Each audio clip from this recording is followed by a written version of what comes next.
What's up everyone, in this video I'll logically explain you why going bald is not a big deal. And what authority do I have to make such claims? Well, I'm 26 and as you can see I'm pretty bald. So yeah, I definitely do have some experience in the balding game. As a matter of fact, I started losing my hair when I was about 18 or so in my teens. And yeah, it's been a long journey, but a rewarding one, because if you don't allow it, balding will not have the power to impede you to progress in life. And this is what I'm gonna talk about in this video. So yeah, let's be honest, the first thing that guys are worried about when it comes to losing their hair is that they're not gonna be attractive to women anymore. And yeah, there are a lot of people who were not even attractive with the hair to begin with, and now they're worried that they're not gonna be attractive if they lose their hair. And by not being attractive, I don't mean that they were inherently ugly or something like that. For the majority of people, they're not attractive because they don't work on themselves. I think that it really is like that, but because there are so many things that you can work on and that you can change, and there are so many things that play a great role in being attractive other than your physical appearance, which, by the way, you can change to a great degree if you really try it. So yeah, you can work on your physical being, on your spiritual being, on your personality, on your emotions, on whatever aspect that you could work with the hair, you can as well work without the hair. So there is nothing stopping you from doing that. So if you look at it that way, you can become the person that you always wanted to become, even if you lose your hair.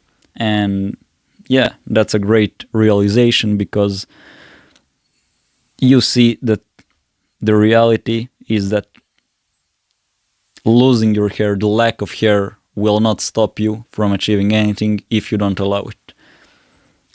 But yeah, if you are still worried that you will not be attractive to women, even after you do all of this, but the majority of people will not do anything. They'll just lose their hair and they'll continue living like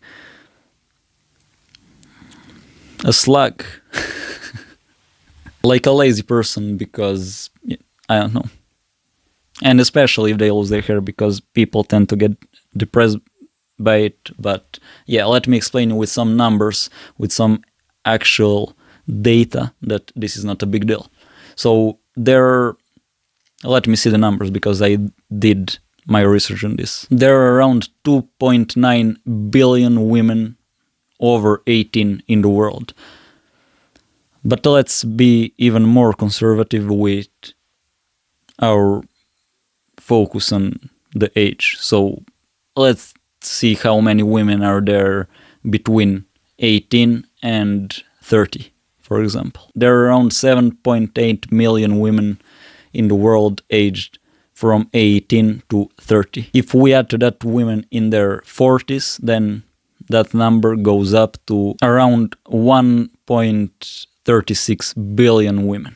So now, don't tell me that if you work on yourself, that if you work on every aspect of your being and you become decent at everything, that at least 1% of these women will not find you attractive. And let's see what 1% of that looks like. So for the group aged 18 to 30, that would be 7.8 million women. And if we add the ladies in their 40s to that, then that would be 13.6 million women. And even if we are more extreme and we say that 0.5% of women in these age groups like you, then that would be 3.9 million women and 6.8 million women if we add the women in their 40s to the mix. Don't tell me that that's not enough. As you can see, there are so many women in the world, and some of them will probably be attracted to you, even if you're bald, and especially if you work on yourself, because there are so many things that are enormously more important than having hair.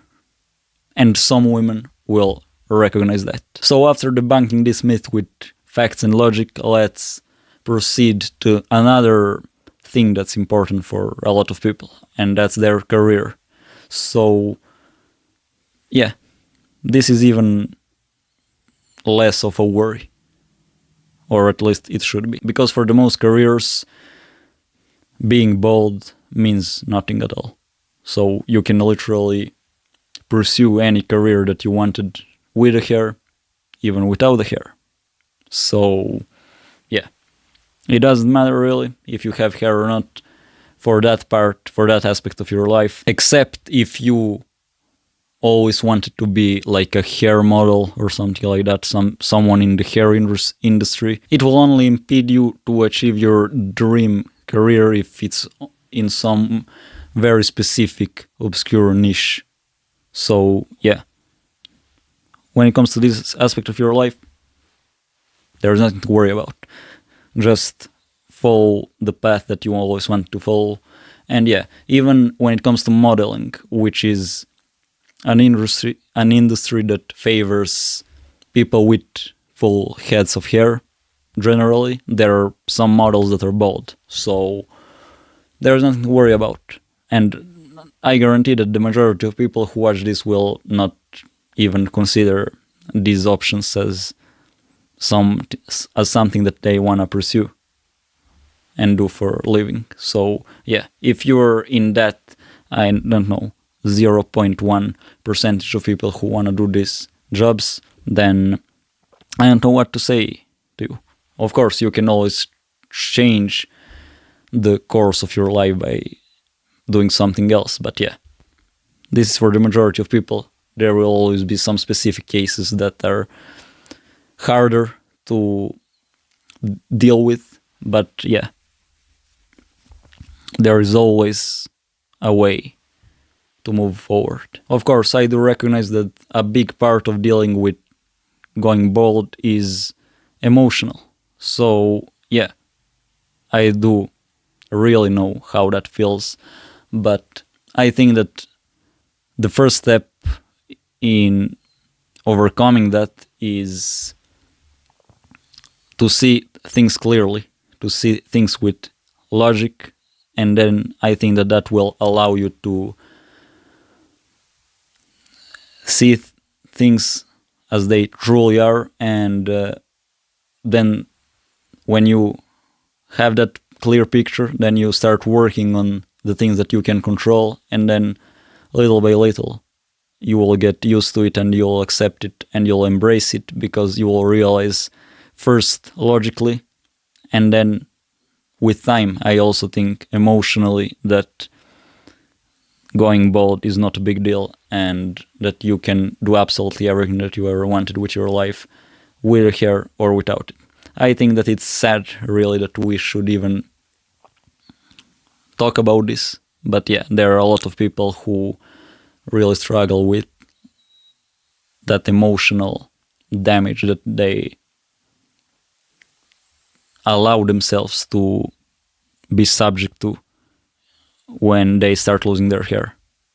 And with the right mindset, it doesn't have to be that way. Are you really gonna allow some protein on your head to dictate the trajectory of your life? Because that's what hair is. It's just some protein, and yeah, of course, I'm not delusional. I know that it makes a difference when it comes to your looks, but hey, there are so many things in life that are much worse than losing your hair, and we should be thankful and feel blessed that one of our problems is losing our hair and not something